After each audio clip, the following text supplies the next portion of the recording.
ذرا ایک ایسی تہذیب کے بارے میں سوچئے جو قدیم مصر اور میسوپوٹیمیا جتنی ہی بڑی، جتنی ہی شاندار تھی، اور پھر اچانک جیسے تاریخ سے مٹ ہی گئی۔ ہزاروں سال تک کسی کو اس کا نام تک یاد نہیں رہا۔ آج ہم اسی گم شدہ تہذیب کی کہانی جاننے کی کوشش کریں گے۔ اور یہی وہ سوال ہے جو سب کو پریشان کرتا ہے۔ ایک ایسی تہذیب جس میں 50 لاکھ کے قریب لوگ بستے تھے، جن کے پاس جدید شہر تھے، جن کا تجارتی نظام بہت وسیع تھا، وہ آخر ہماری یادداشت سے پوری طرح کیسے غائب ہو گئی؟ یہ ایک بہت بڑا معمہ ہے۔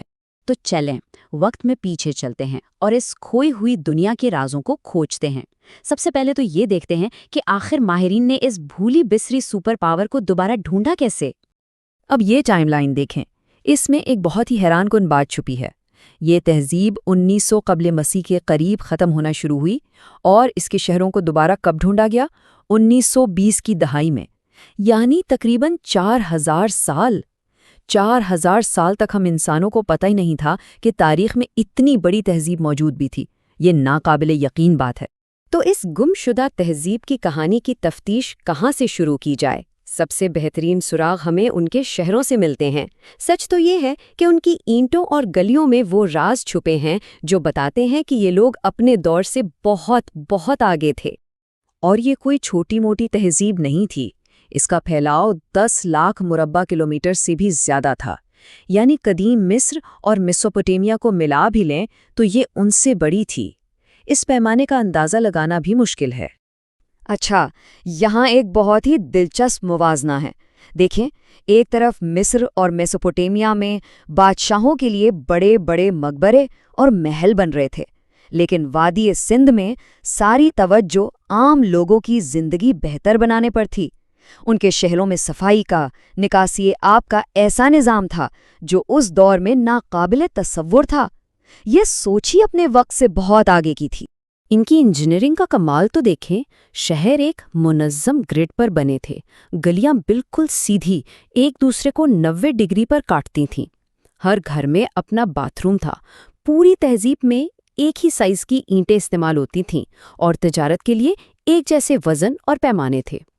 یہ سب چیزیں ایک بہت ہی منظم اور سینٹرلائزڈ سسٹم کی طرف اشارہ کرتی ہیں۔ ان کے شہر تو ہمیں بہت کچھ بتاتے ہیں، لیکن ایک چیز ہے جو بالکل خاموش ہے، اور وہ ہے ان کی لکھائی۔ ان کا اپنا ایک مکمل تحریری نظام تھا، ایک رسم الخط تھا جسے آج تک کوئی پڑھ نہیں سکا ہے۔ مطلب یہ کہ ہم ان کی مہروں پر، ان کے برتنوں پر یہ نشانات دیکھتے ہیں، ہمیں پتہ ہے کہ کچھ لکھا ہوا ہے، لیکن ہمیں یہ نہیں پتہ کہ کیا لکھا ہوا ہے۔ یہ سمجھے کہ تاریخ کی سب سے بڑی لسانی پہیلی ہے۔ تو آخر اس گتھی کو سلجھانا اتنا مشکل کیوں ہے؟ پہلی بات تو یہ کہ ہمیں کوئی روزیٹا سٹون جیسی چیز نہیں ملی، یعنی کوئی ایسی تختی جس پر ایک طرف ان کی زبان ہو اور دوسری طرف کوئی جانی پہچانی زبان۔ دوسری مشکل یہ ہے کہ جو بھی لکھا ملا ہے وہ بہت ہی مختصر ہے، بس 4 یا 5 نشانات۔ اس سے کوئی مطلب نکالنا تقریباً ناممکن ہے۔ یہ جملہ اس صورتحال کو بہت خوبصورتی سے بیان کرتا ہے۔ وہ ہم سے 4000 سال کے فاصلے سے بات کرتے ہیں، لیکن ہم نے ابھی تک ان کی زبان نہیں سیکھی۔ سوچئے ان کے پاس بتانے کو کتنی کہانیاں ہوں گی، ان کے قوانین، ان کے عقائد، لیکن جب تک ہم ان کی زبان نہیں سمجھ لیتے، یہ سب باتیں رازی رہیں گی۔ تو اب آتے ہیں سب سے بڑے سوال پر۔ اگر یہ تہذیب اتنی جدید، اتنی ترقی یافتہ تھی، تو پھر ہوا کیا؟ یہ عظیم شہر ویران کیسے ہو گئے؟ اور یہ زوال کوئی اچانک نہیں آیا، یہ ایک بہت سست عمل تھا جو کئی صدیوں تک چلتا رہا۔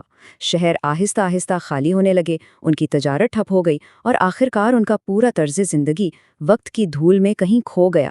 اس وقت جو سب سے مضبوط تھیوری ہے وہ موسمیاتی تبدیلی کی ہے۔ سائنسدانوں کا ماننا ہے کہ اس دور میں موسم کا پیٹرن بدل گیا تھا۔ وہ دریا جو ان کی کھیتی باڑی کی جان تھے وہ سوکھنے لگے، اور ظاہر ہے پانی کے بغیر اتنے بڑے شہر کیسے چل سکتے تھے۔ ایک اور خیال یہ بھی ہے کہ شاید باہر سے کوئی حملہ ہوا ہو یا آپس میں کوئی لڑائیاں شروع ہو گئی ہوں، لیکن سچ پوچھیں تو اس کے ثبوت بہت ہی کم ہیں۔ ان کے شہروں میں بڑے پیمانے پر تباہی یا جنگ کے کوئی آثار نہیں ملتے، جس کی وجہ سے یہ تھیوری تھوڑی کمزور پڑ جاتی ہے۔ تو سچ تو یہ ہے کہ شاید کوئی ایک ویلن نہیں تھا۔ آج کل زیادہ تر ماہرین کا یہی ماننا ہے کہ یہ سمجھیں کہ کئی چیزوں کا ایک مجموعہ تھا، ایک طرف موسم بدل رہا تھا، دریا سوکھ رہے تھے، دوسری طرف ان کی تجارت کمزور پڑ رہی تھی، اور ہو سکتا ہے اندرونی طور پر بھی معاشرے میں کوئی مسائل چل رہے ہوں۔ ان سب چیزوں نے مل کر آہستہ آہستہ اس عظیم تہذیب کو ختم کر دیا۔ ٹھیک ہے، تو اس کھوئی ہوئی دنیا سے آج ہم کیا سیکھ سکتے ہیں؟ ان کی کہانی بھلے ہی خاموش ہو، لیکن ان کی چھوڑی ہوئی میراث آج بھی ہمارے ساتھ ہے۔ انہوں نے ہمیں شہری منصوبہ بندی کا ایک بہترین ماڈل دیا۔ انہوں نے ہمیں سکھایا کہ عام لوگوں کی صحت اور صفائی کتنی اہم ہے۔ انہوں نے دنیا کو تجارت کے ذریعے جوڑنے کی بنیاد رکھی، اور سب سے بڑھ کر انہوں نے ہمیں ایک ایسی زبردست پہیلی دی ہے جو آج بھی تاریخ دانوں اور ماہرین کو اپنی طرف کھینچتی۔ اور آخر میں یہ سوال سوچنے کے لیے ہے، جب ہم ان کے شہروں کو دیکھتے ہیں جو شاید موسمیاتی تبدیلی کی وجہ سے تباہ ہو گئے، تو کیا اس میں ہمارے اپنے مستقبل کے لیے کوئی سبق ہے؟ ان کی خاموش اینٹیں آج ہم سے کیا کہنے کی کوشش کر رہی ہیں؟